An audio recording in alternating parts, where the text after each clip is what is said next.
Je reçois maintenant François Omril sur le plateau de la Web TV Salon CE. Et la même question que j'avais posée à Luc Béril hier, dans cette période de campagne, à quoi le président de la CFE-CGC est-il plus attentif? Quels sont les points de vigilance que vous avez activés dans les programmes des candidats, ce qu'on entend à la télé, trop ou pas assez d'ailleurs? Alors les programmes des candidats, on essaye de pas trop les commenter. Moi, je vais revenir un peu en arrière. On a travaillé à la CFE-CGC comme on le fait à chaque élection présidentielle, comme on l'a fait il y a 5 ans. On a revisité notre corpus de valeurs et on a réédité à travers un document qui est assez complet, un certain nombre de rubriques sur le temps de travail, sur la qualité de vie au travail, sur la protection sociale, sur le dialogue social, sur l'Europe. On a repris, le document est épais, il fait 110 pages, les éléments clés de notre tissu revendicatif à la CFE-CGC. On le communique aux candidats et on leur pose un certain nombre de questions et on leur demande de nous répondre. Et on s'est engagé à poster les réponses qu'ils nous feront sur notre site sans les commenter. C'est, j'allais dire, notre intervention la plus signifiante dans la campagne électorale. C'est celle à laquelle on veut réaffirmer ce que nous sommes, nous, à la CFE-CGC, ce que nous défendons, les points clés de nos valeurs et de nos revendications. Et ça nous permet aussi en interne de faire un point à date et de se projeter aussi un peu dans l'avenir et de faire l'effort de décrire parfois dans le détail ce qui peut constituer un projet de société. Là où on considère que les candidats en campagne sont finalement assez discrets. On leur fait le reproche, d'une manière assez générale, d'être plutôt sur des mesures d'ajustement, d'adaptation, d'accommodement aux lois, aux règles du néolibéralisme tel qu'il s'est imposé aujourd'hui partout, mais qu'ils ne cherchent pas à nous solliciter d'une manière générale dans un projet de société dans lequel on pourrait s'engager. Donc ça nous fait du bien.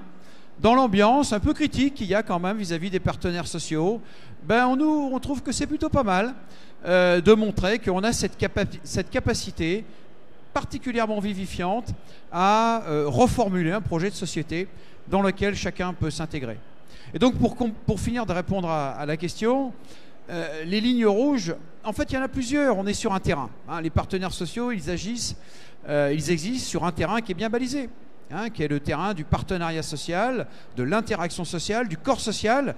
Et nous, on dit qu'un corps social dans lequel il n'y a plus d'interaction est un corps mort, un corps qui ne peut plus avancer. Il faut qu'il y ait des interactions et il faut que le monde politique nous délègue, à nous, partenaires sociaux, le mandat pour agir dans ce terrain-là, là où il a un peu tendance à venir l'occuper et où on considère que ce n'est pas forcément sa place au monde politique, d'être sur ce terrain-là où les partenaires sociaux ont l'habitude d'agir. Donc, pour nous, la ligne rouge principale, rappelant que je suis le président de la CFE-CGC, donc le syndicat de l'encadrement, des techniciens, des agents de maîtrise des cadres et des agents de la fonction publique, eh bien, nous, on a certains sujets sur lesquels on est extrêmement sensible. C'était le sujet du débat auquel j'ai participé ce matin, le débat sur la qualité de vie au travail, sur les risques psychosociaux bien sûr.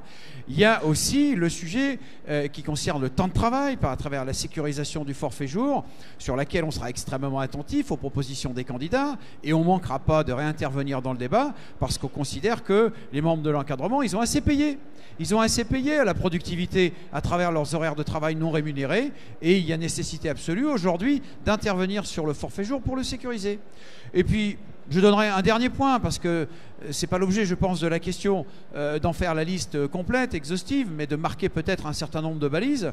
Moi, je voudrais parler du départ à la retraite et poser cette simple question. Aujourd'hui, les candidats en campagne, ils veulent nous faire travailler toujours plus et toujours plus tard. Moi, je leur fais cette simple remarque, c'est qu'à décaler toujours plus l'âge de départ à la retraite, on décale toujours autant l'âge de rentrée dans l'activité. Alors, est-ce que le projet des futurs présidents n'est pas finalement de faire qu'on prendra sa retraite entre 18 ans et 45 ans et qu'après on rentrera dans la vie active à partir de 45 ans jusqu'à la mort? Parce que moi, je raisonne scientifiquement et je projette les points sur un graphique et je vois moi comment est l'évolution aujourd'hui de la carrière entre il y a 30 ans et aujourd'hui, et j'observe simplement qu'elle se décale. La fenêtre des 43 ans de carrière, 40-43 ans, se décale toujours plus sur l'échelle de la vie, et que plus on va, plus on rentrera tard dans la carrière, et plus on en sortira tard. Si c'est ça le projet de société des candidats en campagne, eh bien il me semble qu'il y aura toujours beaucoup plus de personnes qui ne seront pas motivées pour le suivre. Plus on restera longtemps dans la précarité aussi, parce que il y a aussi des demandes du patronat d'accélérer les CDD d'usage, notamment dans la convention Syntec, on a reçu ça, l'intérim, les CDD à répétition, etc. Et on nous dit, mais quelle est la différence entre CDI et CDD? Il n'y en a pas? Oui, il y en a une quand on va avoir un propriétaire ou quand on va avoir un banquier. Donc quand pourra-t-on avoir moins de précarité plus jeune? C'est ça en fait aussi. C'est pas que la durée, aller travailler jusqu'à la mort, mais c'est aussi avoir de la sécurité sociale au sens vie du quotidien plutôt que 27 ou 28 ans, puisque le premier CDI c'est 27 ans. Mais alors ça, c'est un sujet absolument fondamental. Nous, on est très concentrés sur ce sujet-là parce qu'il nous paraît avoir un impact important sur la compétitivité économique.